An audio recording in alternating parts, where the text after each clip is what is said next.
ان کا اس پروگرام سے کوئی تعلق نہیں ہے, یہ اس پروگرام کو خراب کرنا چاہتے ہیں.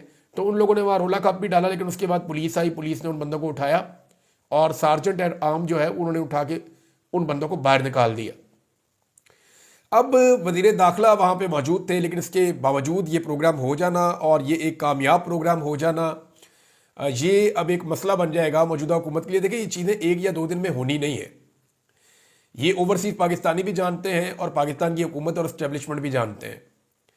وجہ یہ ہے کہ اگر حکومت نے زور لگانا ہے یا اسٹیبلشمنٹ نے زور لگانا ہے تو ان کو بھی مہینے لگ جائیں گے اپنی چیزیں سیدھی کرنے میں, اور اوورسیز پاکستانیوں نے یہ کام کرنا ہے تو ان کو بھی آہستہ آہستہ اس کام میں آگے بڑھنا پڑے گا.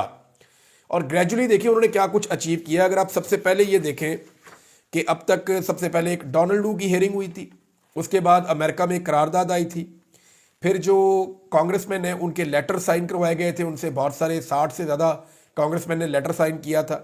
پھر اس کے بعد جو ہے وہ اب ایک اور کانگریشنل میٹنگ ہوئی ہے, ہیئرنگ ہوئی ہے, اور اس کے بعد ایک اور دو چیزیں ہونے جا رہی ہیں. 12 فروری کو جو ٹرمپ کی ریپبلکن پارٹی ہے اس کے جو کانگریس مین ہیں ان کے ساتھ پاکستان تحریک انصاف کے کچھ لوگ ملیں گے, اور اوورسیز پاکستانیوں کی ایک تنظیم ہے وہ بھی ان سے ملنے جا رہی ہے. پاکستان کے حالات سے متعلق وہاں پہ بھی بریفنگ دی جائے گی اور ان کو بتایا جائے گا. جبکہ میری اطلاع کے مطابق جیسا کہ پہلے دستخط کروائے گئے تھے کانگریس مین کے اور خط بھجوایا گیا تھا امریکن ایڈمنسٹریشن کو, تو اب ایک اور خط لکھا جائے گا جو اسٹیٹ ڈپارٹمنٹ کو بھجوایا جائے گا, اور اس خط کے اوپر دوبارہ سے کانگریس مین کے دستخط کروائے جائیں گے. اس سے پہلے ناظرین جو ایک قرارداد پاس کروا لی تھی پاکستانیوں نے امریکہ سے, اس قرارداد کے اندر جو ووٹنگ کی سچویشن تھی وہ ایسے تھی کہ 431 ٹوٹل ووٹ تھے, جن میں سے 56 غیر حاضر تھے. 7 لوگوں نے مخالفت کی تھی, جبکہ 368 لوگوں نے ساتھ دیا تھا اوورسیز پاکستانیوں کا. یعنی 368 کانگریس مین نے ساتھ دیا تھا اوورسیز پاکستانیوں کا. 431 میں سے 368 ووٹ ان کے حق میں آئے تھے, 7 ووٹ ان کے خلاف آئے تھے. اس میں ڈیموکریٹس کے 181 ووٹ تھے اور ریپبلکنز کے جو ہے وہ ووٹ تھے 187, اور جو خلاف ووٹ آئے تھے وہ 7 کے 7 ریپبلکنز کے تھے. اب اس وقت جو ہے وہ ریپبلکنز کی حکومت بن گئی ہے, اور اوورسیز پاکستانی یہ چاہتے ہیں کہ ایک بائنڈنگ ریزولوشن پاس کی جائے امریکہ کی سینٹ میں, اور وہ جو پاس کروانا چاہ رہے ہیں بائنڈنگ ریزولوشن, اس میں یہ پابندیاں لگوانا چاہ رہے ہیں. کیونکہ یہ جو کانگریشنل میٹنگ ہوئی ہے اس کے اندر مطالبہ کیا گیا ہے کہ پاکستان کے اندر جو اہم ترین لوگ ہیں جو فیصلہ ساز ہیں, جیسا کہ اسٹیبلشمنٹ یا حکومت کے اندر عام لوگوں پر لوگ بیٹھے ہوئے عام عہدوں پر, وہاں آرمی چیف کا نام لیا گیا, وزیر داخلہ دیگر لوگوں کا نام لیا گیا کہ ان لوگوں کے اوپر جو ہے وہ پابندیاں لگا دی جائیں. اور یہ مطالبہ کیا گیا کہ پاکستان پہ کسی قسم کی پابندی نہ لگائی جائے, ان لوگوں پر انفرادی طور پہ پابندیاں لگائی جائیں جو لوگ پاکستان میں انسانی حقوق کی خلاف ورزیوں میں اور الیکشن میں دھاندلی میں اور جو کچھ بھی ہو رہا ہے, جبری گمشدگیاں ہوں یا ڈی چوک کا قتل عام ہو, جو لوگ بھی ان چیزوں میں ملوث ہیں ان لوگوں کے اوپر انفرادی طور پہ یہ پابندیاں لگائی جائیں. محسن نقوی نے پوری کوشش کی ہے جناب, لیکن اب بڑا جو ایشو ہوگا آنے والے دنوں میں موجودہ حکومت کے لیے یا اسٹیبلشمنٹ کے لیے وہ یہ ہوگا کہ کسی طرح بھی کچھ بھی کر کے جو ایک بائنڈنگ ریزولوشن لانا چاہتی ہے وہاں پہ اوورسیز پاکستانیوں کی کمیونٹی امریکہ کی کانگریس میں, اس کو روکا جائے. کیونکہ اگر اس کو نہ روک سکے تو پھر بائنڈنگ ریزولوشن کے بعد اس کا مطلب یہ ہے کہ امریکی حکومت مجبور ہو جائے گی وہ تمام اقدامات کرنے کے لیے جو اس ریزولوشن میں پاس کیے جائیں گے. اب اس کے لیے کیا کرنا ہوگا, وہاں بہت بڑی لابنگ کرنی پڑے گی. میری اطلاع کے مطابق جو پاکستان کی حکومت ہے وہ وہاں بہت زیادہ پیسہ خرچ رہی ہے. زیرو سے بے شک انہوں نے شروع کیا ہے, لیکن محسن نقوی کو وہاں بھیجا گیا ہے. پاکستان کی جو اسٹیبلشمنٹ ہے ان کے سب سے قابل بھروسہ آدمی ہے, اور محسن نقوی پہ سب سے زیادہ اعتبار کیا جاتا ہے پاکستان کی اسٹیبلشمنٹ میں.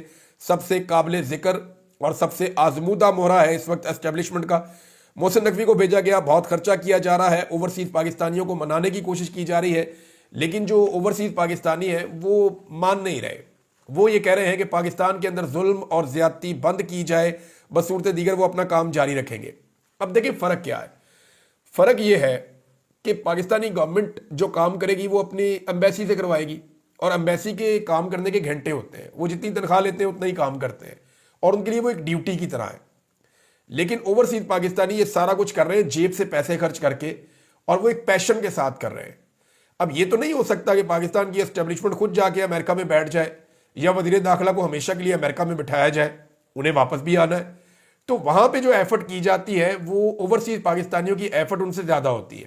دوسرا، اوورسیز پاکستانی پورے امریکہ میں پھیلے ہوئے ہیں، تو مختلف علاقوں کے جو سینیٹرز ہیں، مختلف علاقوں کے جو کانگریس مین ہیں، ان سب سے وہ لوگ رابطے میں رہتے ہیں.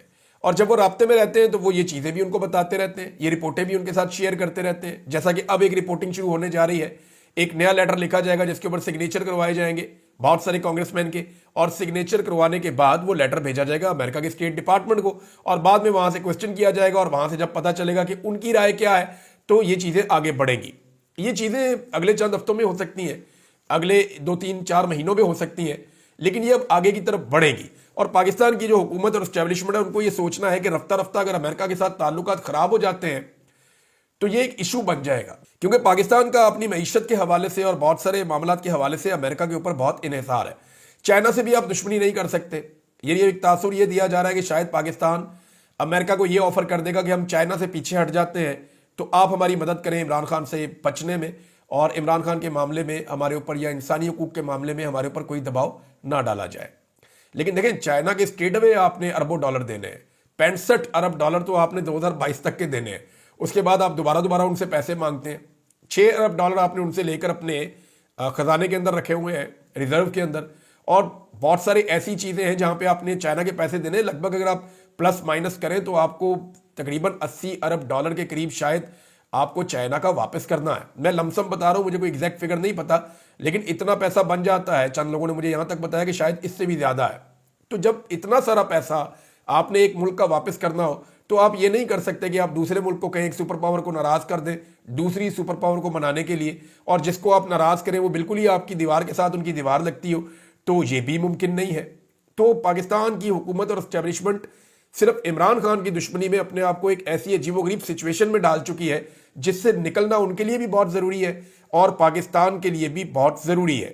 ابھی CIA نے ایک بریفنگ دینی ہے ڈونلڈ ٹرمپ کو پاکستان کے حوالے سے، یا ڈونلڈ ٹرمپ کی انتظامیہ کو، اور یہ واقعی میں ایک امپورٹنٹ بریفنگ ہوگی جس کے بعد پھر ڈونلڈ ٹرمپ کا موقف پاکستان کے بارے میں آ سکتا ہے.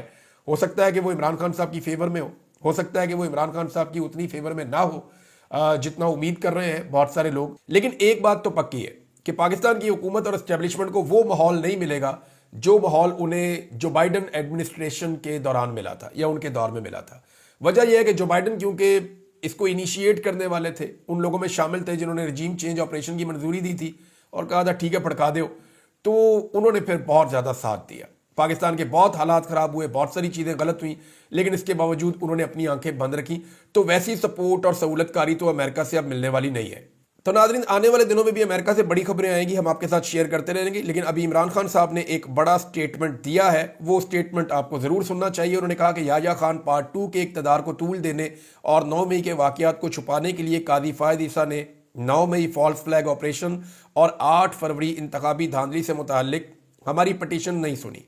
تحریک انصاف کے ساتھ تاریخ کی بدترین انسانی حقوق کی خلاف ورزیاں کی گئیں. ذل شاہ سے لے کر سمیع وزیر تک ہمارے ساتھ ظلم اور جبر کی ایک طویل داستان ہے. ہمیں ملک بھر میں کسی بھی عدالت سے انصاف نہیں مل سکا. عدالتیں مفلوج ہیں. آج بھی ان کو یہی خوف ہے کہ کوئی جج میرٹ پر ہماری انسانی حقوق کی خلاف ورزیوں کی درخواستیں نہ سن لے اور کہیں ہمیں انصاف نہ مل جائے. یہ جو بھی کر لیں، خدائی قانون ہے کہ ظلم اور جبر کا دور زیادہ دیر تک نہیں چل سکتا. میں سعودی عرب کے ولی عہد شہزادہ محمد بن سلمان کا انتہائی مشکور ہوں کہ انہوں نے میری اپیل پر 7200 کے قریب غریب اور مستحق پاکستانیوں کو سعودی عرب کی جیلوں سے رہا کیا. میں نے ہمیشہ یہی کوشش کی ہے کہ اپنے عہدے اور اثر رسوخ سے عام پاکستانیوں کی زندگی سنوارنے کا اقدام کر سکوں. میرا سیاست میں آنے کا مقصد بھی یہی تھا اور میں جب تک زندہ ہوں میں یہ کرتا رہوں گا اور اسی کے لیے جدوجہد جاری رکھوں گا. مجھے یا بشرا بی بی کو القادر ٹرسٹ سے کوئی مالی فائدہ نہیں ہے. اچھا، ویسے میں آپ کو یہ بتاؤں کہ محمد بن سلمان پاکستان آئے تھے تو انہوں نے عمران خان صاحب سے پوچھا تھا کہ میں آپ کے لیے کیا کر سکتا ہوں. تو عمران خان صاحب نے کہا تھا جی ہمارے قیدی ہیں اور وہ بند ہیں، غریب لوگ ہیں، کمزور لوگ ہیں، چھوٹے چھوٹے جرائم کے اندر بند ہو جاتے ہیں، کہ بڑے جرائم ہیں ان میں بند ہو جاتے ہیں، کچھ لوگ وہاں کے قوانین سے لا علم ہوتے ہیں اس وجہ سے بند ہو جاتے ہیں. تو بہت سارے لوگ آپ کی جیلوں میں قید ہیں سعودی عرب میں، ان کو رہا کر دیں، آپ کی بڑی مہربانی ہوگی. اور اس کے بعد جو ہے محمد بن سلمان نے وعدہ کیا تھا، تو اب 7200 لوگ جو ہے ان کی رہائی ہوئی ہے. اس کے اوپر عمران خان صاحب نے محمد بن سلمان کا شکریہ ادا کیا ہے. پھر عمران خان صاحب نے کہا کہ مجھے یا بشرا بی بی کو القادر ٹرسٹ سے کوئی مالی فائدہ نہیں ہے. ملک ریاض اس بات کی گواہی دیں گے کہ میں واحد وزیر اعظم تھا جس نے ان سے اپنے ذاتی یا مالی فائدے کے لیے کوئی چیز طلب نہیں کی. زرداری کی طرح بلاول ہاؤس نہیں بنوایا اور نئی شریف خاندان کی طرح ون ہائٹ پارک دگنی قیمت پر بیچا ہے. میرے لیے پاکستان کے نوجوانوں کا مستقبل اہم تھا اور اسی کے لیے القادر یونیورسٹی قائم کی. انہوں نے مجھے تکلیف دینے کے لیے ہر حربہ استعمال کیا. بشرا بی بی کے خلاف اپوزیشن کی جانب سے چلائی جانے والی سوشل میڈیا کمپین کی سختی سے مذمت کرتا ہوں. اپوزیشن پچھلے 6 سال سے بشرا بی بی پر کیچڑ اچھال رہی ہے تاکہ کسی طرح سے میری کردار کشی کی جا سکے. جو ہمارے خیر خواہ ہوتے ہوئے ان کے پروپیگنڈے کا حصہ بنتے ہیں وہ ہمارے خیر خواہ نہیں ہیں بلکہ دشمن کے مشن کی تکمیل کر رہے ہیں. یہ جی عمران خان صاحب نے سٹیٹمنٹ دیا ہے. اب اس میں ملک ریاض صاحب کا ذکر آیا تو میں آپ کو ایک دو چیزیں اور بتا دیتا ہوں اس کیس کے حوالے سے. پاکستان کی اسٹیبلشمنٹ، اور یہ میں پکی خبر آپ کو دے رہا ہوں، یہ باقاعدہ ڈسکشن ہوئی ہے کہ کیا ملک ریاض واقعی کوئی بم پھوڑ دے گا، یا ملک ریاض سارا ڈیٹا لیک کر دے گا، یا ملک ریاض بتائے گا کہ جناب فلاں بندے کو میں نے اتنے پیسے دیے تھے، فلاں آفیسر میرے پاس آیا وہ میرے سے یہ لے گیا، فلاں نے میرے سے گاڑی لی، فلاں نے میرے سے پلاٹ لیا، فلاں نے میرے سے بیرون ملک یہ لیا، فلاں نے میرے سے اتنا پیسہ لیا، فلاں نے اتنی رشوت لے کے یہ والا کام کیا، فلاں نے میرے سے فلاں چیز منگوائی بیرون ملک سے، فلاں نے یہ چیز کی، فلاں ادارہ میرے پاس آیا اور انہوں نے یہ کہا. تو یہ ساری چیزیں کیا ملک ریاض بتائے گا؟ تو اسٹیبلشمنٹ کے اندر باقاعدہ اس کے اوپر جو ڈسکشن ہے اس کا نتیجہ یہ نکلا ہے کہ انہیں پورا یقین ہے کہ ملک ریاض کوئی دھماکہ نہیں کریں گے، ملک ریاض کوئی چیز نہیں بتائیں گے. وہ کاروباری آدمی ہے اور وہ ایک حد سے زیادہ نقصان برداشت نہیں کرے گا. ملک ریاض اپنا کاروبار کرنا چاہتے ہیں. ویسے بھی سونے کے انڈے دینے والی مرغی ہے ملک ریاض. وہ اگر پاکستان میں ہے تو سونے کے انڈے دیتی رہے گی اور تمام پاکستانی جو اشرافیہ ہے وہ اس سے مستفید ہوتی رہے گی. لیکن جب یہ مرغی کسی اور ملک میں جا کے انڈے دے گی تو پھر پاکستانی جو ہے وہ اسٹیبلشمنٹ یہی سوچے گی نا کہ پھر اس مرغی کو ذبح کر دیا جائے. اس کی وجہ یہ ہے کہ نہ صرف ملک ریاض دبئی گئے ہیں بلکہ بہت سارے جو اوورسیز انویسٹرز ہیں ان کے پاس ایک بہت بڑا ڈیٹا بھی ہے نا، جس میں ان کو پتا ہے کہ کون آدمی کیا چیز خریدنے میں کس وقت دلچسپی رکھتا ہے اور کس کی کیا مالی حیثیت ہے. تو یہ اس کے مطابق سب کو پیکج پلان دیتے ہیں. یہ بڑا سائنس ہے. تو ملک ریاض کے پاس سارا ڈیٹا بھی ہے، ہر چیز کا پتہ ہے. تو پاکستان میں جو ریئل اسٹیٹ کا کاروبار کرنے والے ادارے یا لوگ ہیں ان کو پرابلم ہو گئی ہے. وہ یہ سوچ رہے ہیں کہ ملک ریاض اوورسیز پاکستانیوں کی انویسٹمنٹ باہر لے جائے گا، یہاں پہ کچھ آئے گا نہیں. تو اس کا بھی ایک بہت بڑا امپیکٹ ہے ان کے اوپر. لہذا ملک ریاض جس کے خلاف میڈیا ایک لفظ نہیں بولتا تھا، میڈیا پہ بیپ لگ جاتی تھی ملک ریاض کا نام آتا تھا. میڈیا کی کبھی جرت نہیں ہوتی تھی کہ ملک ریاض کے خلاف کوئی سوسائٹی کا نام بھی نہیں لے سکتے تھے. یہ حالات ہوتے تھے. اور آج اسی ملک ریاض کے خلاف باقاعدہ ویڈیوز بنا کے چلائی جا رہی ہیں، سوشل میڈیا پہ ڈالی جا رہی ہیں اور پی ٹی وی کے اوپر چلائی جا رہی ہیں. باقی میڈیا کو الاؤ کر دیا گیا کہ تن دیو ملک ریاض نو، سارے رل کے پہ گئے کیونکہ انہیں پورا یقین ہے کہ ملک ریاض کوئی دھماکہ نہیں کرے گا.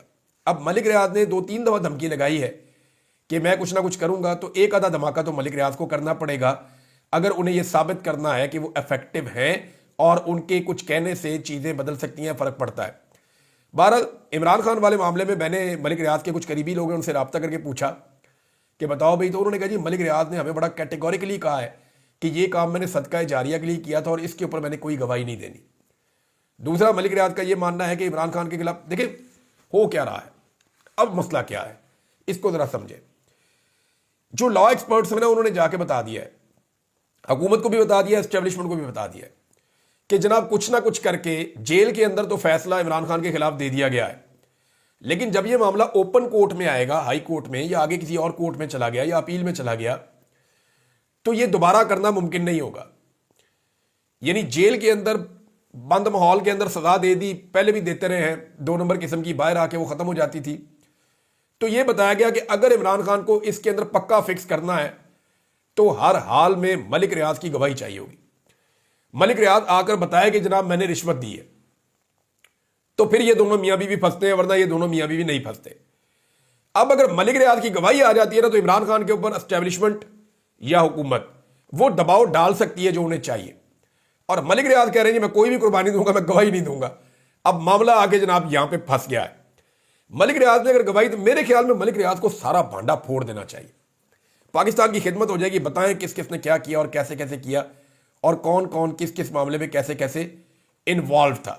لیکن ابھی تک تو ملک ریاض نے بتایا نہیں ہے. تو امید کرتے ہیں جو آج نہیں بتایا وہ کل بتائیں گے. لیٹس سی ہوتا کیا ہے. اب تک کے لیے اتنا ہی. اپنا خیال رکھیے گا، اپنے چینل کا بھی. اللہ حافظ.